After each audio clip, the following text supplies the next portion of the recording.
Agora vamos lá, irmãos. Nós paramos semana passada onde colocamos a pergunta o que é uma igreja reformada.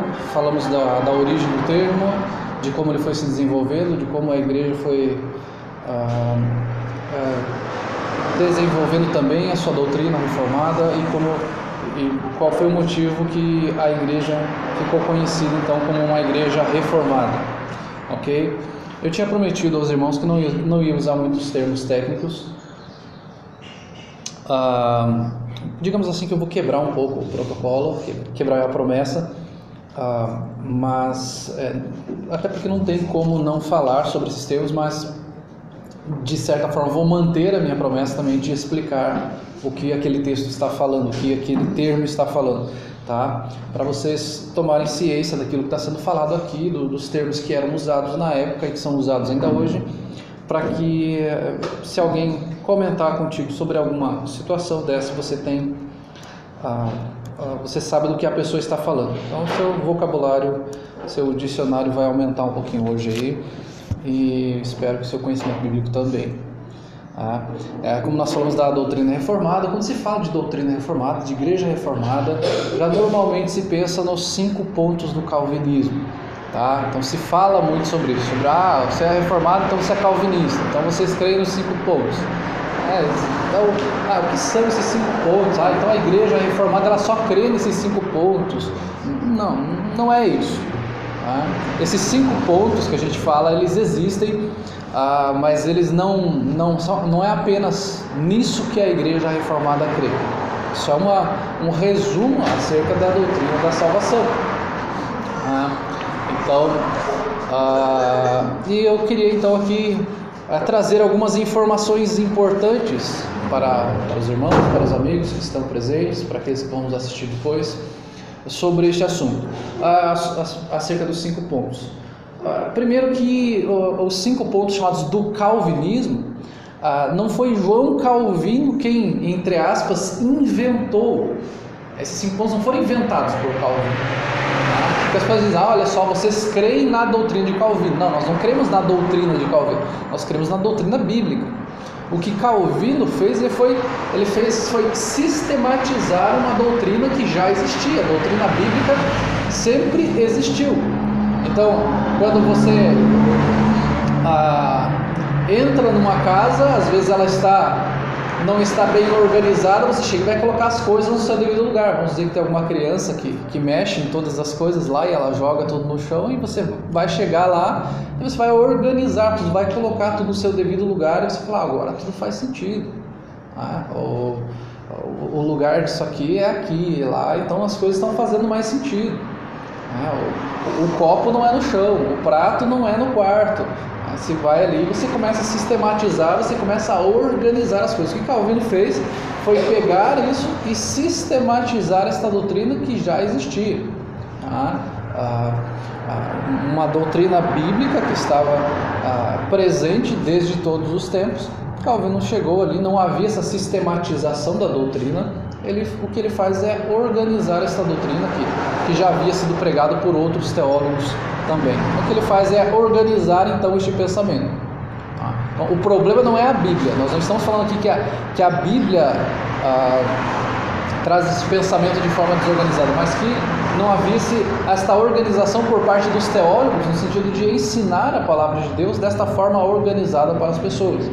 Então, Calvino traz coloca em compartimentos para que as pessoas compreendam isso. Então, ela não foi inventada por João Calvino, ela foi sistematizada por ele, e esta doutrina, esses pontos, eles foram formulados numa cidade chamada Dordrecht, num sínodo. Um sínodo era uma reunião de líderes que se reuniram lá para discutir acerca de doutrinas bíblicas. Então eles se reúnem lá para discutir acerca desses temas das Escrituras. E este sínodo, esta reunião de líderes, ela aconteceu ali entre 1618 e 1619. Ou seja, se vocês olharem a data de nascimento e a data de morte de João Calvino, Calvino já estava morto quando estes 5 pontos foram colocados. Então, são 5 pontos chamados do calvinismo, porque ele sistematizou e aqueles homens ali simplesmente falaram: nós cremos desta forma. Por que eles fizeram estes 5 pontos, então chamados 5 pontos? Foi uma reação a um teólogo, aos discípulos de um teólogo, que o nome dele era Armínio, Jacó Armínio, alguns chamam de James Arminius, Jacobus Arminius, tem várias formas de se chamar. E alguns discípulos dele que criam naquela doutrina que ele havia sistematizado, eles eram conhecidos como os remonstrantes, que eram aqueles que faziam um protesto contra a doutrina chamada doutrina reformada, e eles então formulam uma doutrina, e quando eles formulam essa doutrina, então o sínodo vai lá e reage a esta doutrina errada que eles estavam trazendo para a igreja, que queriam que a igreja atendesse à reivindicação deles. Ou seja, aqueles que formulam os 5 pontos o fazem em reação à doutrina dos discípulos de Armínio. E quais eram então essas doutrinas que os discípulos de Armínio traziam? Também, outra coisa importante para nós lembrarmos aqui, alguns pensam que Armínio e Calvino viviam debatendo entre eles. Se vocês olharem, a data de nascimento é a data de morte dos dois. Calvino faleceu em 1564 e Armínio nasceu em 1560. Então vocês imaginem Calvino no seu último ano de vida e Armínio com 4 anos e Calvino tendo uma discussão teológica com Armínio. Não existiu essa discussão teológica entre ambos. Calvino fazia um artigo lá, Armínio falava outra coisa. Calvino fazia uma réplica, Armínio fazia uma tréplica. Não foi assim. Eles viveram em épocas diferentes, ok, gente? Então foram os ensinos deles que foram levados e foram discutidos, tá? Então quais são as diferenças entre o calvinismo? A gente vai chamar de calvinismo, mas é a doutrina bíblica, tá? É a doutrina que nós reconhecemos como bíblica, a doutrina reformada. Qual é a diferença então entre calvinismo e arminianismo? O arminianismo de Jacó Armínio deu uma desconfigurada aí, pessoal, mas dá para entender ainda. O Armínio tanto Armínio quanto os discípulos de Armínio, eles compreendiam que a depravação do ser humano ela é parcial e a vontade é livre. Ou seja, há algo de bom no ser humano, o homem não está completamente depravado na sua vida, então há algo de bom, e este algo de bom faz com que ele tenha então uma vontade livre e ele escolha a Cristo.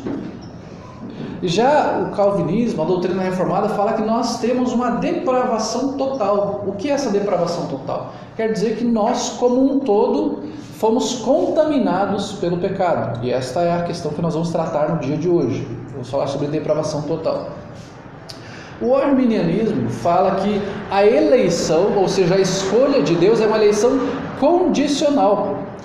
Então Deus elegeu salvar aqueles que crescem nele. Ou seja, os discípulos de Armínio falavam que Deus sabia aqueles que iam crer, ou seja, pelo fato de eles saber que iam crer, logo eles eram eleitos. Não que Deus tenha elegido antes da fundação do mundo, mas que Deus já olhou no corredor da história e olhou: olha só, aquela pessoa vai crer, então quer dizer que eu elegi porque ela vai crer. Mas na verdade é pela vontade dela e não pela eleição de Deus, não porque Deus tem escolhido, mas pelo fato de que aquela pessoa ia crer e ele já sabia que ia crer. Então é chamado de eleição só pelo conhecimento de Deus. Deus sabia que ele ia crer, logo ele está eleito. A doutrina reformada, o calvinismo, fala que é uma eleição incondicional, não está baseado no seu mérito, na sua vontade, mas é Deus que transforma todo o seu coração, que é completamente depravado, você é completamente depravado, e Deus então elege, sem que você tenha feito nada de bom, Ele o elege soberanamente por seu amor, pela sua graça e misericórdia. O arminianismo fala que a expiação é ilimitada, ou seja, Jesus morreu por todos os seres humanos. Então Jesus morreu por quem quer que você imagine, inclusive por aqueles que já estão perdidos. Então Jesus morreu inclusive por aqueles que vão para o inferno. A doutrina reformada fala que a expiação, que a morte de Cristo, ela é uma expiação definida, naquela época era chamada de limitada, ou seja, Jesus morreu pelos eleitos, por aqueles que creram e que vão crer até ao fim dos tempos. Armínio e seus discípulos falam que a graça é resistível, ou seja, o Espírito Santo de Deus pode tentar atuar na vida de uma pessoa e esta pessoa pode resistir ao Evangelho e falar: não, eu não quero.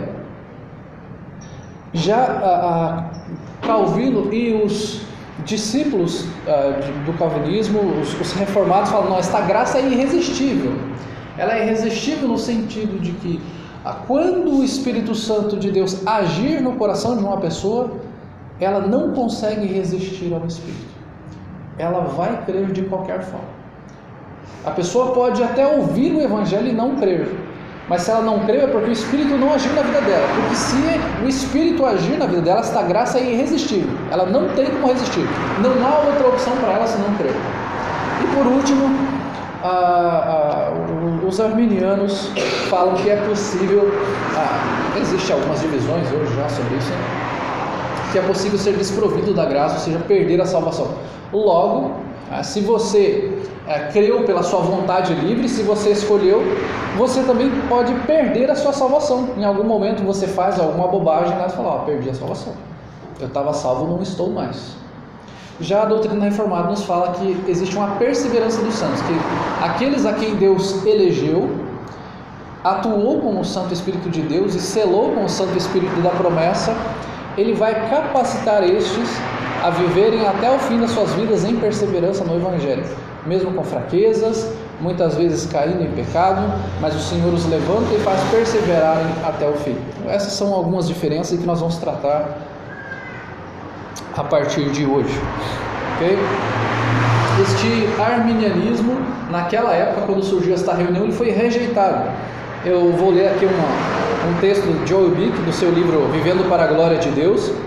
Ele fala o seguinte: os delegados do Sínodo de Dort reconheceram que o ensino arminiano ameaçava dois grandes temas do Evangelho: a glória que pertence somente a Deus em salvar pecadores e a segurança do crente na invencível graça de Deus, nos cânones de Dort.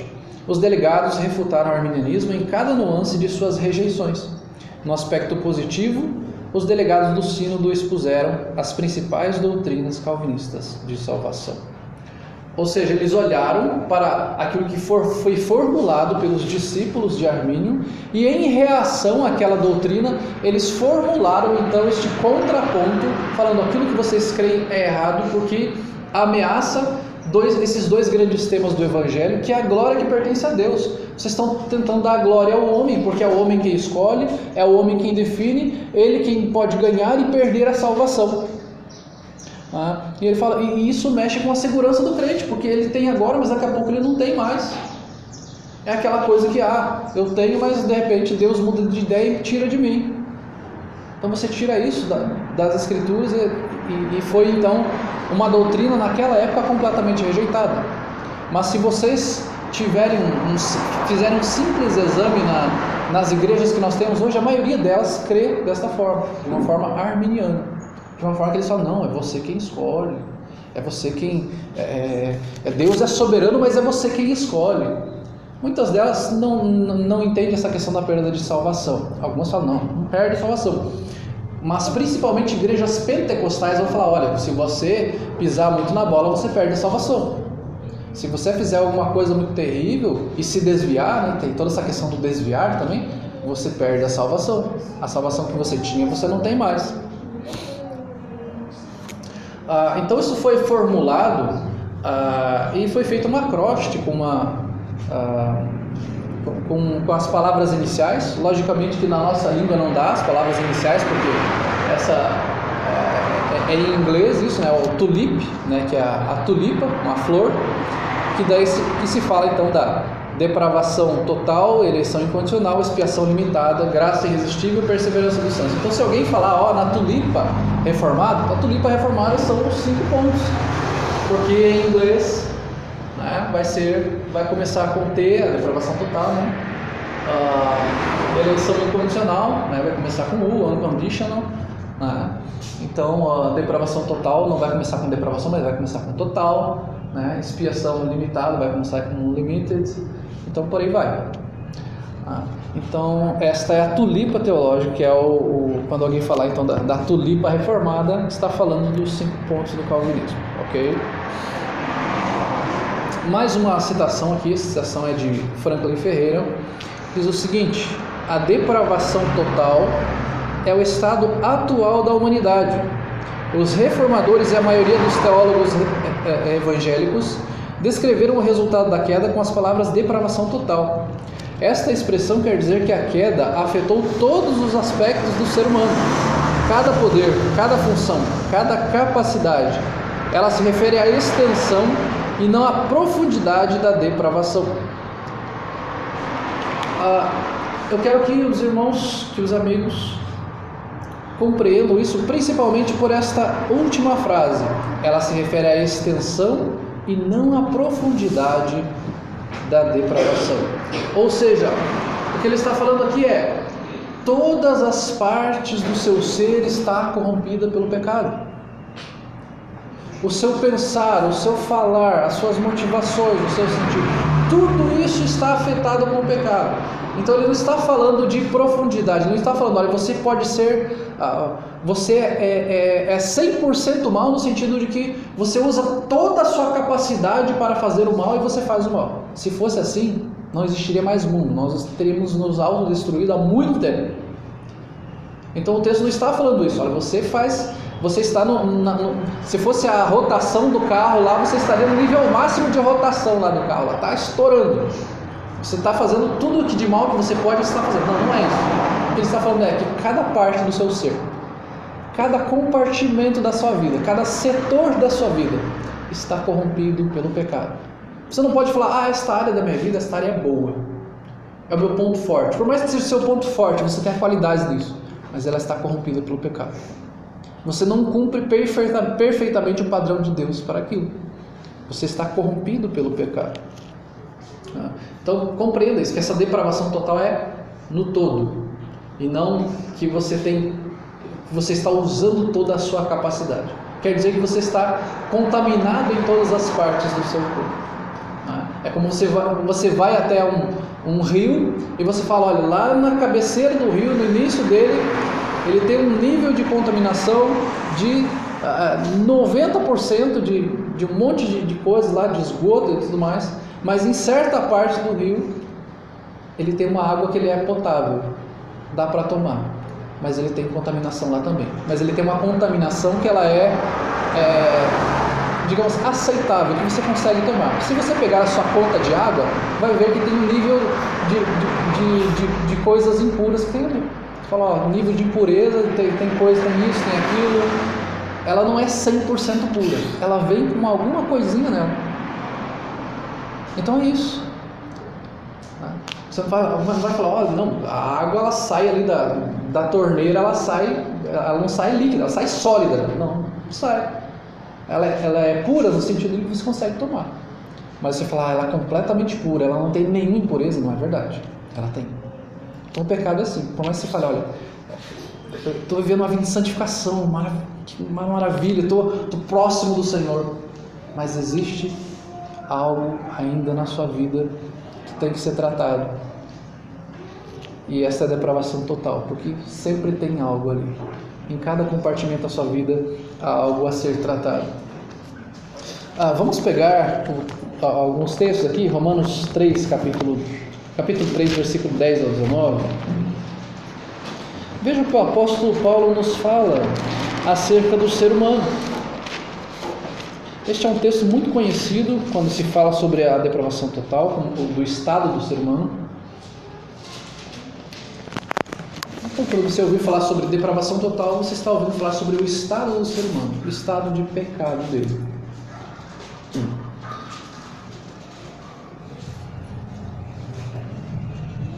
Ele fala ali, como está escrito, não há justo, nenhum sequer, não há quem entenda, não há quem busque a Deus. Todos se extraviaram, a uma se fizeram inúteis. Não há quem faça o bem, não há nenhum sequer. A garganta deles é sepulcro aberto, com a língua urdem engano, veneno de víbora está nos seus lábios. A boca, eles as têm cheia de maldição e de amargura. São os seus pés velozes para derramar sangue. nos seus caminhos há destruição e miséria. Desconheceram o caminho da paz. Não há temor de Deus diante dos seus olhos. Ora, sabemos tudo que a lei diz, aos que vivem na lei o diz para que se cale toda a boca e todo mundo seja culpável perante Deus. Então todo mundo é colocado diante de Deus como pecador, todos estão encerrados debaixo do pecado. Paulo fala no versículo anterior, versículo 9, que fala que todos estão debaixo do pecado, tanto judeus quanto gregos. Ou seja, ele fala, não há nenhum justo, todos se extraviaram, longe de Deus, se fizeram inúteis. Gálatas 2, versículo 16, e depois o 3:11, diz assim, Gálatas capítulo 2, versículo 16: sabendo contudo que o homem não é justificado por obras da lei, e sim mediante a fé em Cristo Jesus. Também temos crido em Cristo para que fôssemos justificados pela fé e não por obras da lei, pois por obras da lei ninguém será justificado. Então aqui ele já começa a falar da graça de Deus, que pela lei, por você próprio, pela sua capacidade, você não vai conseguir, eu vou ser bom, eu vou fazer isso, eu vou fazer aquilo outro, eu vou cumprir as regras, eu vou cumprir todas as leis. Ele fala, você não é justificado pela guarda da lei, você é justificado pela graça de Deus. Capítulo 3, versículo 11, vai falar, é evidente que pela lei ninguém é justificado diante de Deus, porque o justo viverá pela fé. Ou seja, o judeu tentava se justificar pela lei. Ele tentava, olha, eu faço isso, eu faço aquilo outro, eu entrego o dízimo, eu guardo o sábado, eu guardo as festas, eu dou esmolas. E a palavra de Deus fala, você não vai ser justificado pela lei, mas você vai ser justificado pela fé. Então mostra a motivação deles, o quanto a motivação deles estava errado. Então nós vamos olhar para esta abrangência do pecado na depravação total, e não para você falar, não, então eu sou mal, completamente mal, no sentido de estou 100% fazendo 100% daquilo que eu posso fazer. Não, você tem muita capacidade, você pode, você consegue fazer mais do que isso. Quando se fala em pecado, nós devemos falar, você consegue fazer mais do que isso, você consegue ser ainda pior do que isso, porque a depravação, o potencial está no seu coração, na natureza pecaminosa. A abrangência do pecado, ela está em todas as idades, não há idade para isso. Existe uma idade da razão, antes disso não, a criança é um anjinho, não. Em todos os lugares, qualquer lugar, você pode pecar onde quer que seja, não importa onde você esteja, você pode pecar aqui. Todas as classes sociais, não é o rico, o pobre, que tem curso universitário, ou que é semi-analfabeto, qualquer classe social, em qualquer circunstância, todas as idades, todas elas.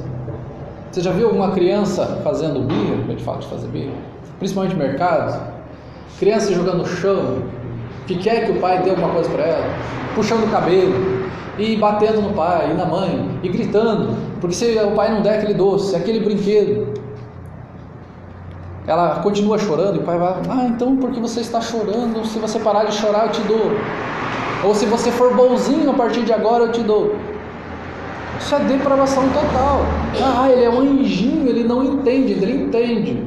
O pecado está no nosso coração desde que nós nascemos. Davi fala que ele nasceu na iniquidade, que ele foi concebido em pecado.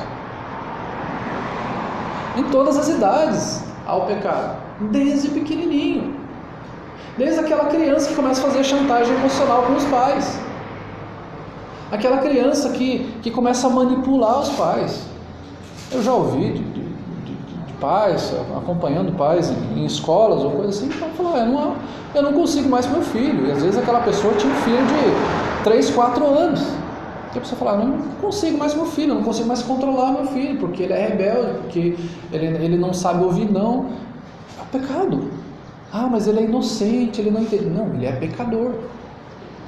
Porque o pecado ele começa a partir de algum momento, de 7, 8, 9 anos, que ele vai compreender? Não. Ele já tem essa compreensão desde pequenininho ali, que se ele chorar ele vai ter algo. Desde nenenzinho, se ele chorar, ele compreende que quando o pai, quando ele está chorando, aquele nenenzinho está chorando, o pai e a mãe vão lá no bercinho e colocam na cama no meio dos pais. Ele começa a perceber aquilo e começa a chorar. Ele está manipulando desde pequenininho. Isso faz parte da depravação. Mas aquela criança tão pura, tão inocente... realmente, ela não matou, ela não roubou ninguém, é verdade. Mas isso é consequência do pecado. Ela já está manipulando os pais. Ou seja, isso acontece em todas as idades, não é? Olha só, agora que eles têm mais de 11 anos, 12 anos, ele tem consciência do pecado. Não. A criança não pode ter o conceito do pecado no coração dela. Mas ela já nasce sabendo. Isso por isso que se chama natureza pecaminosa. Ela já tem a natureza dela. Se tem uma coisa que nós já nascemos sabendo fazer, a criança já nasce sabendo mamar e pecar. Ela já sabe. Você não precisa ensinar a criança. Ela já sabe, é instintivo. É natural dela. Ela não precisa de um curso para pegar no peito. Apenas em casos extremos, e aí a gente sabe. Mas normalmente a criança ela vai pegar no peito. Ela vai mamar. E ela vai pecar.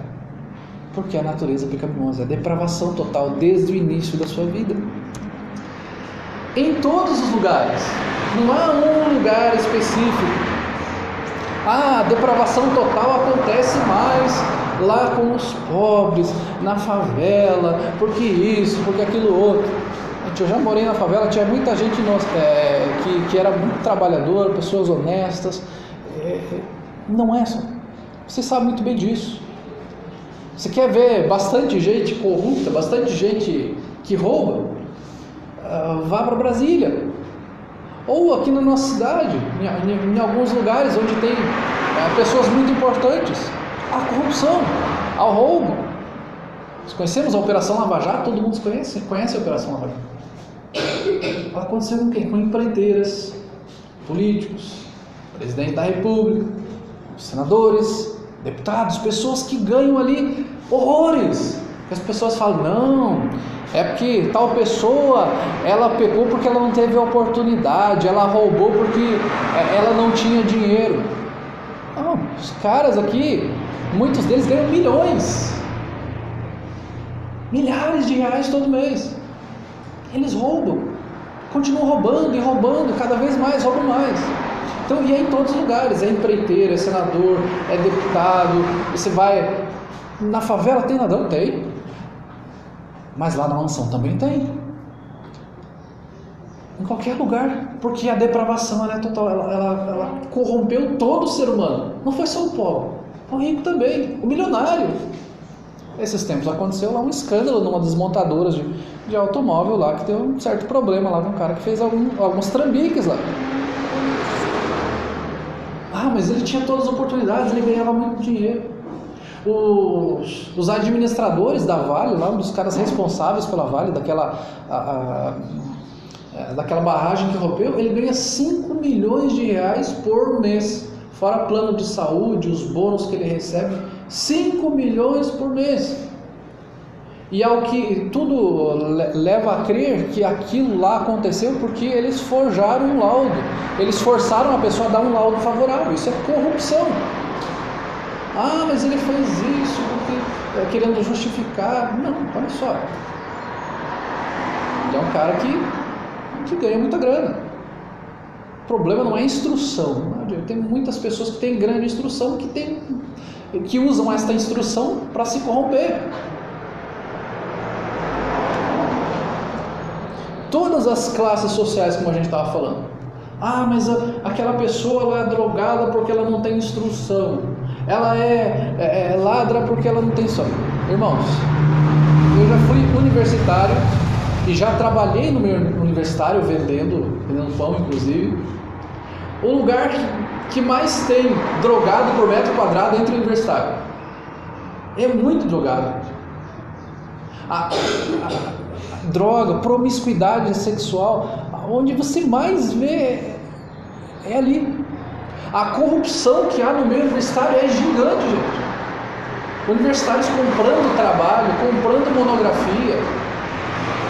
Colar em prova é coisa pequena, isso daí já é tranquilo, já. Todo mundo sabe que cola.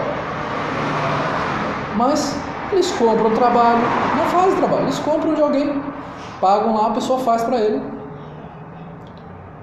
Eles vão para a universidade. Por que vocês acham que existe tanto barzinho em volta das universidades?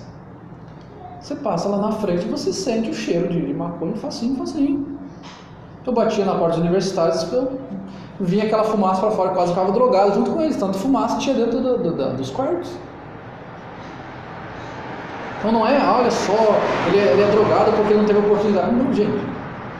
E eu conheço o meio, eu já estudei na universidade, eu já trabalhei no meio deles há alguns anos. É muita droga, rola muita droga, muita promiscuidade.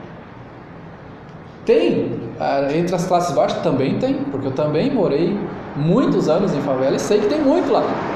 Mas não é só, porque você vai olhar na mídia e eles vão falar isso, não, é porque ele não teve oportunidade, isso, aquilo. Tem. Entre os artistas, entre jogadores de futebol, atletas, quantos deles já não foram pegos em exames antidoping, né? Os caras ganham milhões às vezes.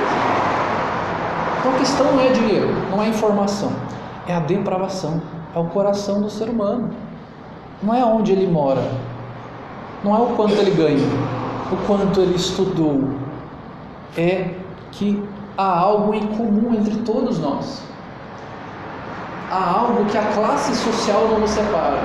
Há algo que o grau de instrução não separa. Que a nossa cor não nos separa. Nada disso deveria nos separar, obviamente, nunca. Mas se há algo líquido e certo em nós, é o pecado. Todos nós somos pecadores e temos essa depravação no coração. Só fala muito que, principalmente entre os acadêmicos de jornalismo, isso é mais forte ainda. Acadêmicos de jornalismo e a gente vai ver lá. Isso aí se fosse contar histórias, não estamos aqui para contar histórias, mas temos histórias aí do fundo do baú, como eu diria. Histórias assim terríveis. A depravação total, nós podemos vê-la também em todas as circunstâncias. Podemos ver, inclusive, dos dois lados. Aqui nós temos uma foto ali, esta semana aconteceu ali o acidente lá do Boechat, que ele morreu, e o helicóptero bateu nesse caminhão aqui. E a gente pode ver que o ser humano, então, ele não é mal na sua totalidade, ao ponto de que ele faz tudo o que pode para fazer o mal, porque nós vemos aqui então uma mulher tentando salvar o homem que está dentro do caminhão ali, preso nas ferragens, preso no seu cinturão de segurança.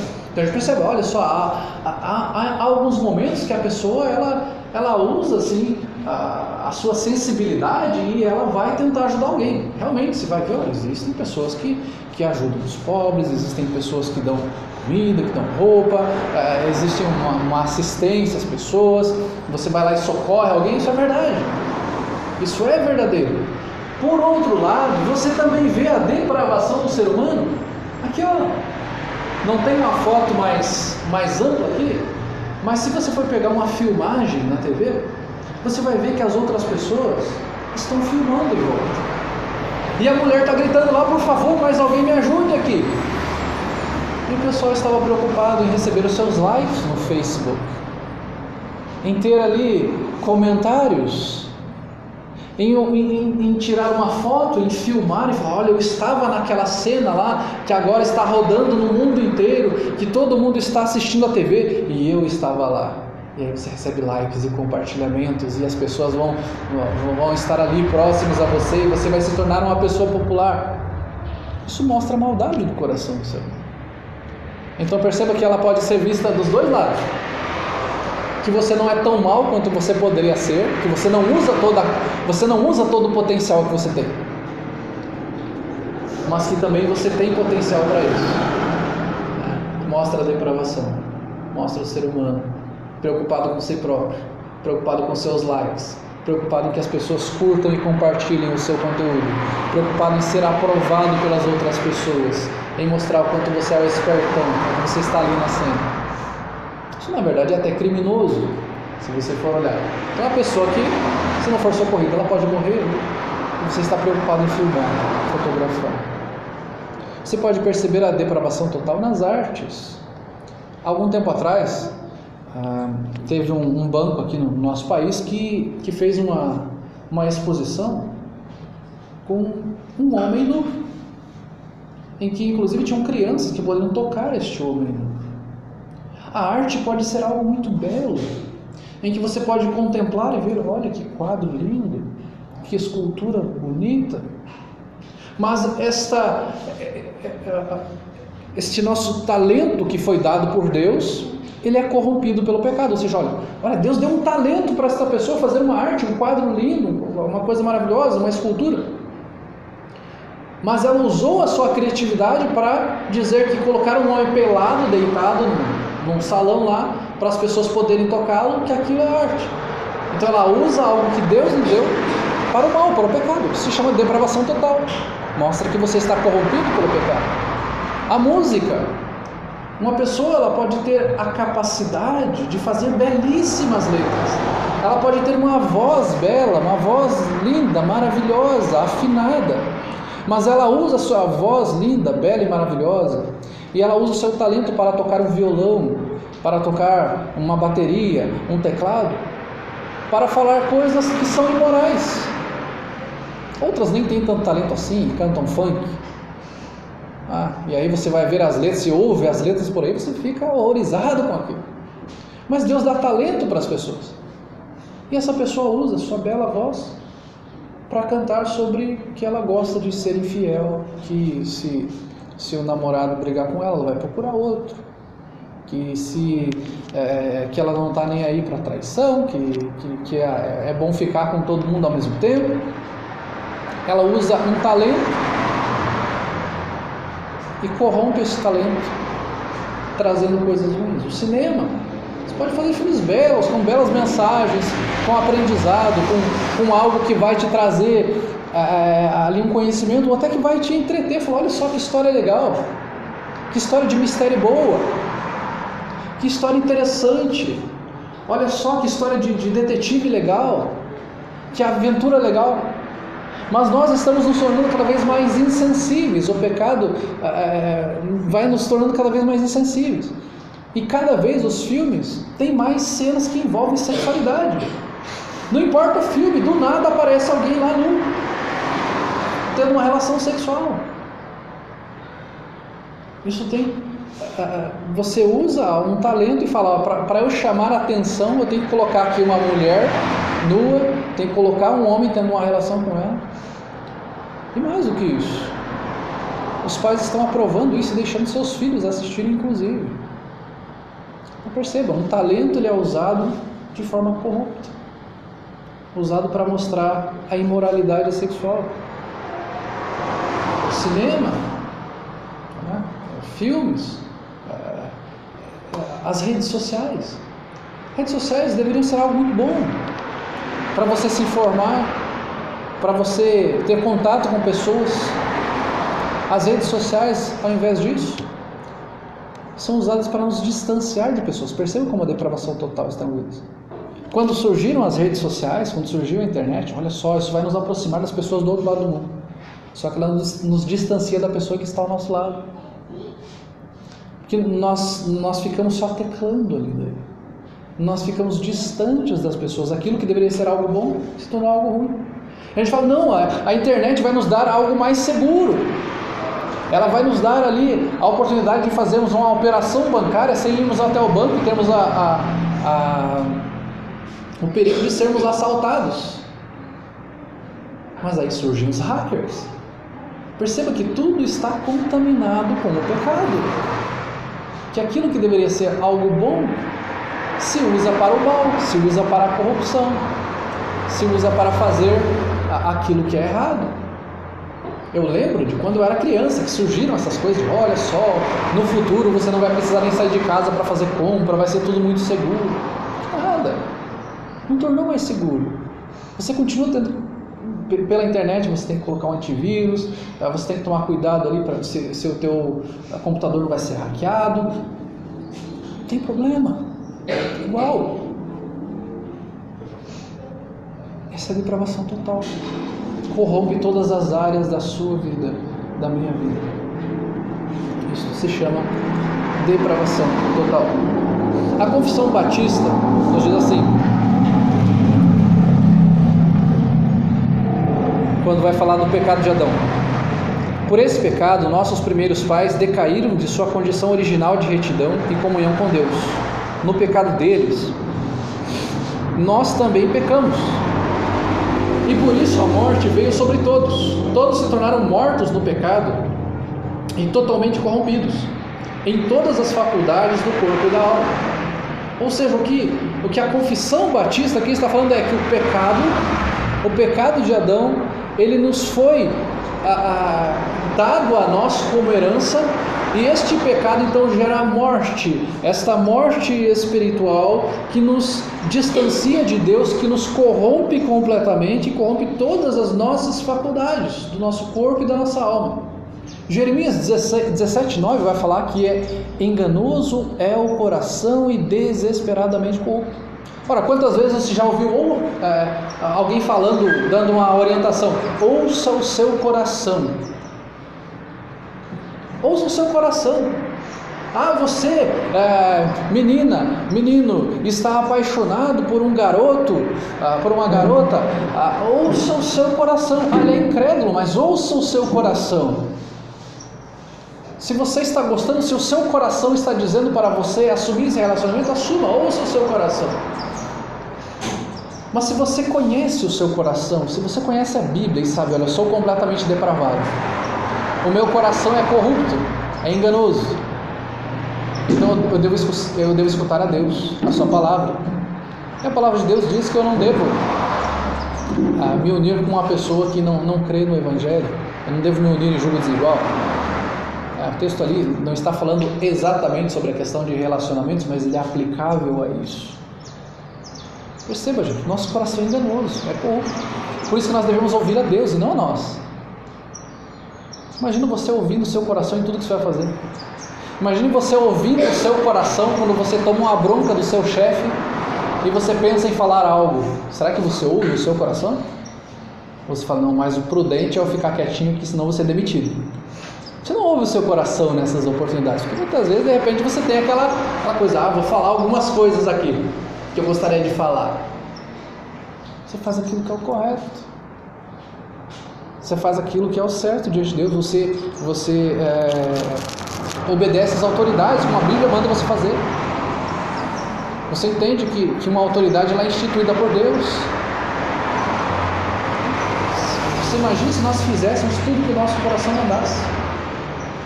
Este mundo seria insustentável. Não há como fazer tudo que o nosso coração manda, porque ele é corrompido pelo pecado. Por isso que nós somos servos de Deus. Romanos 3:23 diz o seguinte: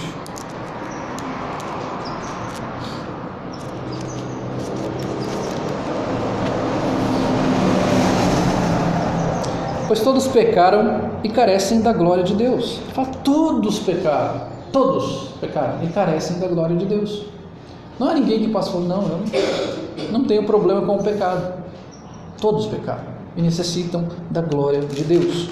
Capítulo 5, versículo 12 diz assim: portanto, assim como por um só homem entrou o pecado no mundo, e pelo pecado a morte, assim também a morte passou a todos os homens, porque todos pecaram. Nós temos essa herança de Adão. Adão nos deu esta herança. Normalmente a gente gosta de herança, mas essa herança não é boa. Essa herança é uma herança pecaminosa, é uma herança que nos leva à morte, porque todos os homens pecaram e eles são passíveis de morte. Pense então que este primeiro ponto ele nos mostra como nós somos condenáveis à morte. Obviamente na semana que vem nós vamos ver a questão da eleição graciosa de Deus, mas se nós parássemos aqui seria completamente terrível. Você fala, não tem saída, o que eu vou fazer? Completamente depravado, todas as funções minhas, corpo e alma, estão corrompidas pelo pecado. A confissão ainda continua falando, sendo eles os ancestrais e pelo desígnio de Deus, os representantes de toda a humanidade, a culpa do pecado foi imputada a toda a sua posteridade, e a corrupção natural passou a todos os seus descendentes por nascimento. Vou parar aqui, que ele fala aqui, que pelo desígnio de Deus, os representantes de toda a humanidade, a culpa do pecado foi imputada. Irmãos, o que condena é a culpa do pecado. Não é a natureza pecaminosa ou o ato pecaminoso. Eu sou condenado porque eu peco. Se fosse assim, você continuaria condenado. eu sou condenado por causa da minha natureza pecaminosa. Você não é condenado pela sua natureza pecaminosa. Você é condenado porque você é declarado culpado pelo pecado e você tem culpa de morte. A sua culpa, esta culpa, ela condena e leva à morte física e espiritual e nos distanciamos de Deus. E foi por esta culpa que Cristo morreu. Então a culpa pecaminosa nos leva ao inferno e à condenação. Aqueles que não creem em Cristo são culpados. E se não se dobrarem perante o Senhor, sofrerão condenação. Então ele fala que esta corrupção natural passou a todos os seus descendentes. Não foi a maioria, não foi uma parte, foram a todos os descendentes por nascimento, visto que todos são concebidos em pecado. Todos nós nascemos pecadores. Não há ninguém aqui que fala, eu nasci inocente, eu era uma gracinha. Eu até acredito que você era bonitinho quando era criança, mas você era pecador. Todos vocês eram pecadores e continuam sendo pecadores. E são por natureza filhos da ira, escravos do pecado, passíveis de morte, e estão sujeitos às misérias espirituais, temporais e eternais, a menos que o Senhor Jesus os liberte. Ou seja, o pecado nos corrompeu, nós somos filhos da ira e estamos passíveis de morte, a não ser que o Senhor nos liberte. Continuando no texto de Romanos 5, 12 e 19, ele faz essa explanação acerca do pecado. Como nós lemos no versículo 12, que diz assim: portanto, assim como por um só homem entrou o pecado no mundo, e pelo pecado a morte, assim também a morte passou a todos os homens, porque todos pecaram. Porque até ao regime da lei havia pecado no mundo, mas o pecado não é levado em conta quando não há lei. Entretanto, reinou a morte desde Adão até Moisés, mesmo sobre aqueles que não pecaram à semelhança da transgressão de Adão, o qual prefigurava aquele que havia de vir. Todavia não é assim o dom gratuito como a ofensa, porque se pela ofensa de um só morreram muitos, muito mais a graça de Deus e o dom pela graça de um só homem, Jesus Cristo, foram abundantes sobre muitos. O dom, entretanto, não é como no caso em que somente um pecou, porque o julgamento derivou de uma só ofensa para a condenação, mas a graça transcorre de muitas ofensas para a justificação. Se pela ofensa de um e por meio de um só reinou a morte, muito mais os que recebem a abundância da graça e o dom da justiça reinarão em vida por meio de um só, a saber, Jesus Cristo. Pois assim como por uma só ofensa veio o juízo sobre todos os homens, para a condenação, assim também por um só ato de justiça veio a graça sobre todos os homens para a justificação que dá vida. Porque como pela desobediência de um só homem muitos se tornaram pecadores, assim também por meio da obediência de um só, muitos se tornarão justos.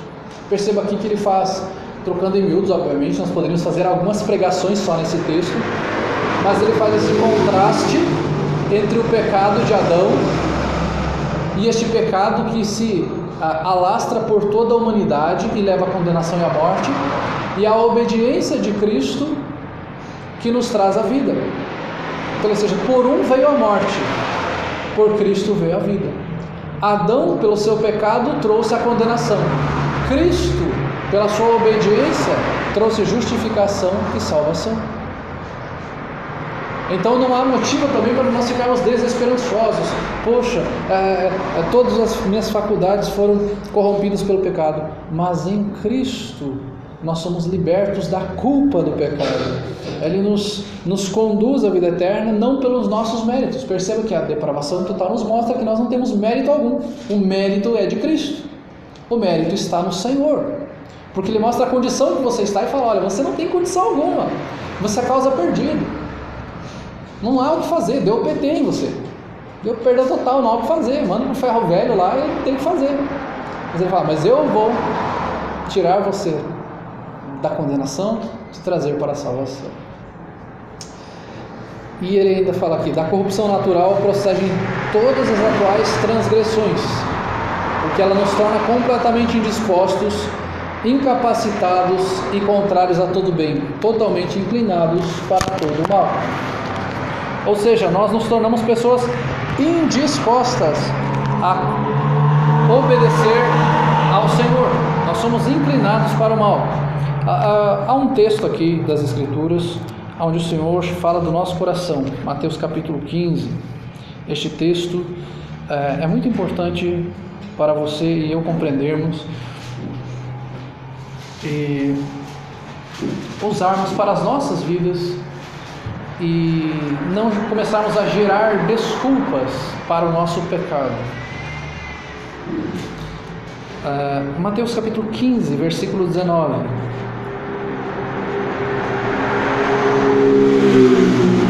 Porque do coração procedem os maus desígnios, homicídios, adultérios, prostituição, furtos, falsos testemunhos, blasfêmias. Obviamente que aqui é só um exemplo que Jesus dá, ok? Mas o que ele fala aqui? Ele fala que do coração procedem os maus desígnios.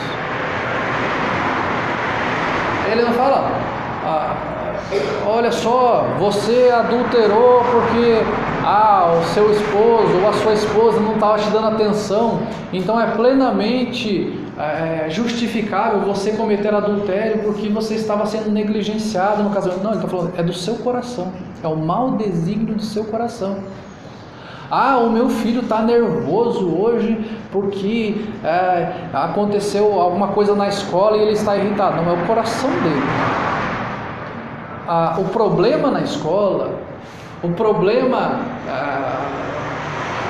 a sua aprovação, a sua doença, a sua falta de dinheiro, ela apenas pegou algo como se fosse aquela esponja e o problema ele apertou.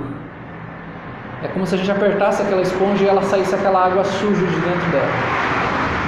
Não estava aparecendo por fora, ela estava amarelinha, assim, aquele amarelinho da esponja, bonitinho, parecia limpinho. Mas você vai lá, aperta, sai aquele negócio preto de dentro dela. Então, a situação, a dificuldade financeira, a doença, o fato de alguém começar a fazer piada sobre mim, o fato de eu não ter dinheiro para uma situação lá, eu fico nervoso, aquilo apenas está me apertando e mostrando, olha, isso está mostrando um pecado que há dentro de você. Não é porque você está com fome, que você está bravo, que você está nervoso. Esse pecado está em você, você precisa ser tratado. O problema não é a sua falta de comida, o problema é o seu coração. Estou falando isso por mim, gente. Quando eu fico um tempo sem comer e eu tenho tratado essa questão do meu coração, eu começo a ficar meio irritadíssimo. E eu sei que isso o problema não é a comida. O problema é que eu estou sem comida. O problema é que eu sou pecador. A pessoa está irritada porque ela está cansada, porque ela tem um problema com o chefe dela, ela chegou em casa sentando o pé em todo mundo. Não, o problema não é o chefe dela, o problema é o coração dela.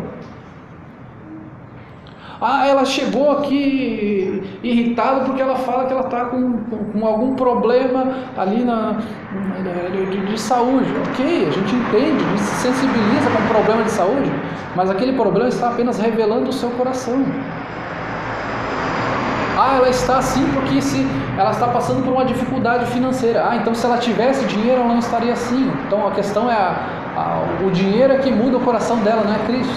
Não, é o coração dela que tem problemas. E este coração deve ser tratado. Buscar um coração mais grato, um coração temente a Deus em todas as circunstâncias. E esse é o nosso desafio. E aí a gente percebe como nós somos depravados. Como nós temos esta contaminação do pecado em nosso coração. Hoje, quando eu estava vindo para cá, nós estávamos no meio do caminho e percebemos que esquecemos algo em casa. E tivemos que chegar atrasado.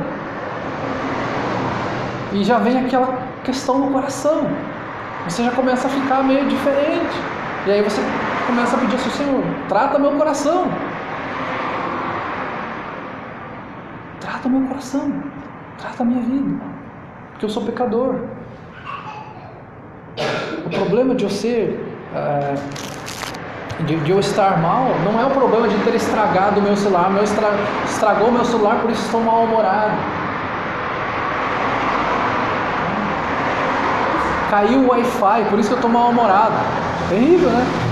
O problema não é o Wi-Fi, o problema é você.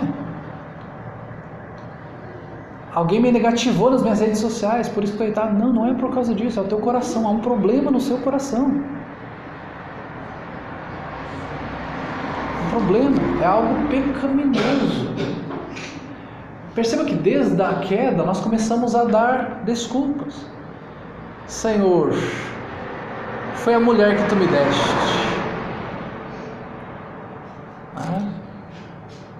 Adão foi assim. Por que vocês fizeram isso? Foi a mulher que tu me deste. Ainda O problema foi a mulher que tu me deste. Foi a serpente. Satanás age no mundo. Estou sendo tentado por Satanás. Ok, mas você está sendo tentado, ele está mexendo com o seu coração. Ele não pode fazer por você, ele não pode te obrigar a fazer. Satanás é o tentador. Ele vai mexer com as suas fraquezas, com o seu coração, com a sua depravação. Porque ele conhece o ser humano, ele conhece o nosso pecado. Tiago 1, 14, 15, diz assim. Tiago capítulo 1, versículos 14 e 15.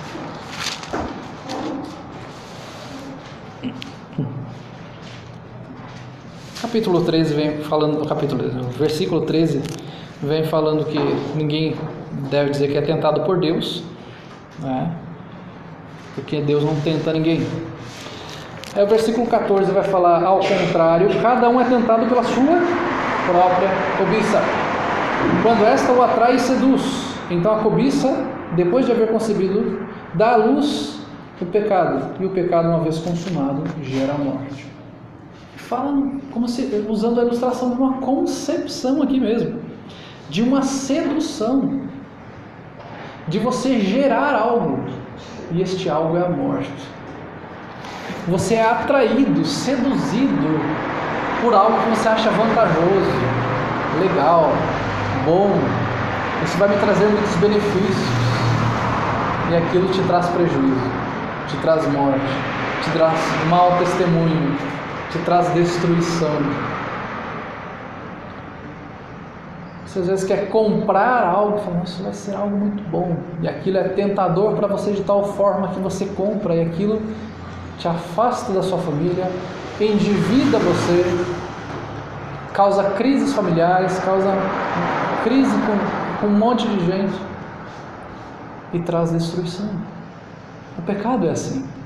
O pecado te atrai. O pecado, ele não vem se mostrando algo terrível, sujo, imundo. Ele te atrai como algo bom, prazeroso, como algo que vai te trazer algo legal. Olha, faça isso porque você vai ser um cara legal, um cara progressista. Você citamos a universidade aqui, você que é universitário, para ser moderno, para ser legal, você tem que se drogar. Você tem que ir ali no bar e a cachaça, fazer um campeonato de quem toma mais cachaça, quem toma mais cerveja. Que legal, eu vou ter mais amizade com as pessoas, eu vou ter mais contato, eu vou ter mais comunhão. O pecado está te atraindo, te seduzindo, porque você está vendo: olha, eu vou ser aprovado pelas pessoas, isso vai ser muito bom, isso vai ser muito legal. Isso te leva para a morte. Todo mundo está falando que é legal ficar com toda a meninada aí, que é para ser popular. Isso te leva à morte física, inclusive. O pecado se mostra algo atraente. Nós somos corrompidos, e quanto mais nós nos distanciamos de Deus, mais nós nos tornamos insensíveis ao pecado. Que o Senhor nos conceda da sua misericórdia para compreendermos quem nós somos. Um grande problema da igreja, talvez, da igreja brasileira, é não compreender quem nós somos, é achar que nós somos muito especiais e que Deus tem a obrigação de nos dar tudo.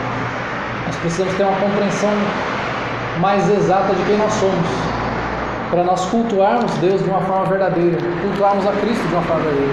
Eu sou miserável, Senhor, eu me prostro diante do Senhor, quão miserável eu sou, eu necessito da sua graça, eu necessito da sua misericórdia. Se nós chegarmos diante de Deus achando que nós somos os melhores, bons, nós tratamos Deus como se fosse aquele paizão que tem que me dar tudo, porque eu sou especial, eu sou lindo, eu sou maravilhoso, eu sou perfeito aos olhos do Pai, eu sou lindo demais.